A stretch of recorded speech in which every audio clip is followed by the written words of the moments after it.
आप सुन रहे हैं 93.7 गगन के साथ एक घटना ऐसी भी। कल तक हमने सुना था सुनील और पायल शादी के बाद मुंबई के एक घर में आकर रहने लगे थे। दरारों से भरी दीवार और अचानक बूढ़ी अम्मा का पायल से मिलना और कहना गलती कर बैठे हो, ये सब पायल के दिमाग में अभी तक निकला नहीं था कि पंडित ने उसे इस घर में प्रेत आत्मा यानी कि बुरी शक्तियों का प्रवेश का खुलासा कर दिया था। ये सुनकर मानो पायल के पैरों तले जमीन खिसक गई।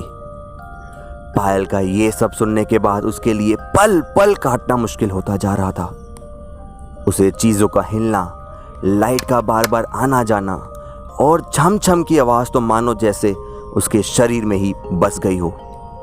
रात हुई, सुनील उसका पति घर लौटा और पायल ने उसे वही अपनी दुख भरी कहानी सुनाई जिससे वो पूरे दिन से जूझ रही थी। सुनील अपने काम से थका हारा लौटा था। वो कहाँ उसकी इन बातों को सच मानता।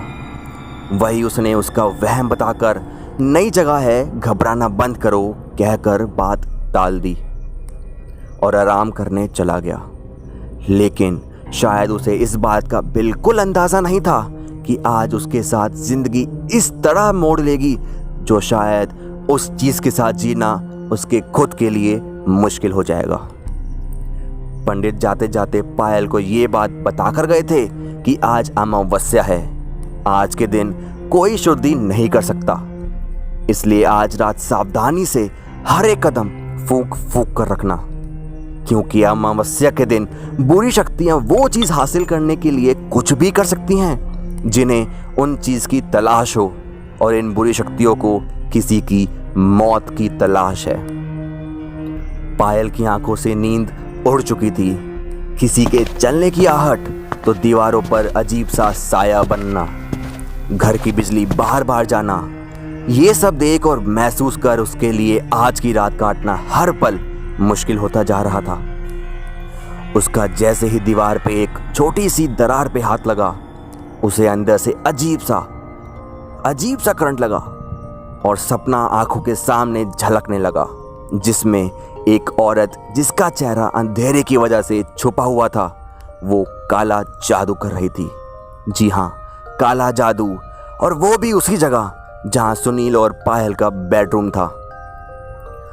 काला जादू का ये मंजर देख अचानक पायल के डर मन में बैठ गया। पायल बेहोश हो जाती है। रात के 2 बजे सुनील की आंख खुलती है और पायल को अजीब तरीके से लेटा देख उसे उठाता है।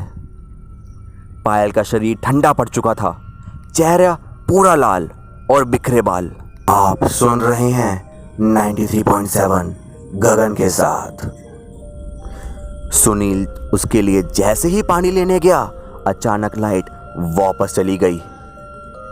अंधेरे में मोमबत्ती जलाते ही जैसे सुनील वापस बेडरूम की तरफ आया, पायल को बैठे देखा, पैर आगे, पीठ पीछे और आंखें जैसे किसी को एकटक देख रही हों। सुनील जैसे ही उसके पास गया, पायल उसके ऊपर चढ़ गई।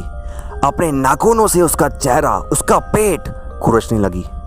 सुनील ने धक्का दिया और पायल को गुस्से में तेज चांटा लगाया। पायल बेक ऑफ पागलों जैसे लंगड़ी टांग की तरह उसके पीछे भागने लगी। सुनील को समझ नहीं आ रहा था उसके साथ हो क्या रहा है।